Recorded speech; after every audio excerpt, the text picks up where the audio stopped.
Okay, so we're gonna check out our hip mobility. So you're gonna grab something like this stretch strap, but you could also use a dog leash or tie a couple of ties together, neckties, or a rope, anything that you can find around the house that doesn't have any stretch to it like this.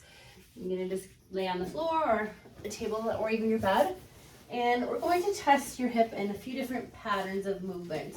So you're gonna place your foot around the bottom of the strap, and we're gonna first kind of just feel into hip flexion, raising your hip all the way up.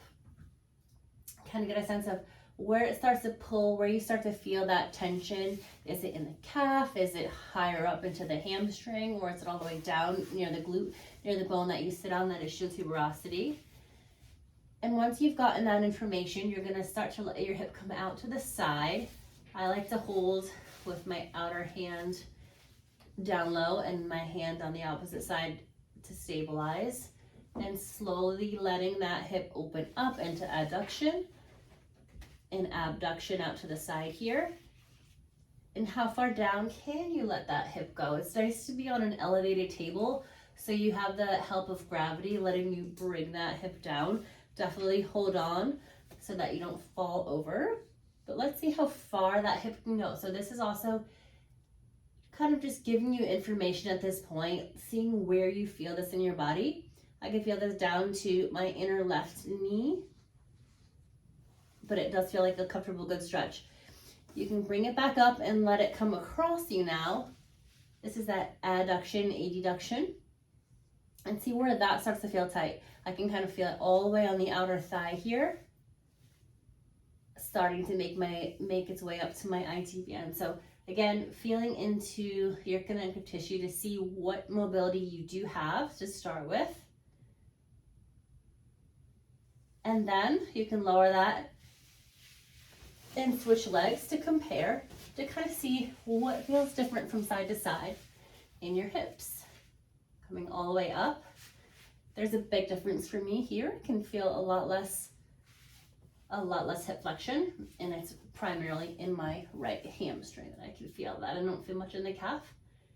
If I want to bring this out to the side and test that abduction, I'm blocked by the wall, but you could turn around and see if you got more motion on the other side. And that adduction going all the way across, holding on this side, just kind of letting that drop down. So I'm not really doing a lot of work. I'm just kind of letting the weight of my leg drop. And I can feel that all the way on the outside here. It just feels like a comfortable stretch. So that's what I want you to do, is just kind of compare side to side. Notice if anything felt different one leg to the other. And then also you can grab something, even use the rope itself, to put in between your legs there, your ankles about hip width apart. And I want you to just try and sit up nice elongated spine. We don't want to be back here or here. We want to be in that neutral pelvis, feeling the bones that you sit on, the ischial tuberosities under you. With this movement, we want to kind of see how it feels when you bring right leg over and out to the side, and feeling into that hip mobility versus the left leg. Notice if you have to come back to do the movement or come forward to do the movement, whether your hip flexors are too tight or your pelvis is in that posterior rotation, we want to maintain the neutral alignment. So we'd be here. I want you to get a feel for that.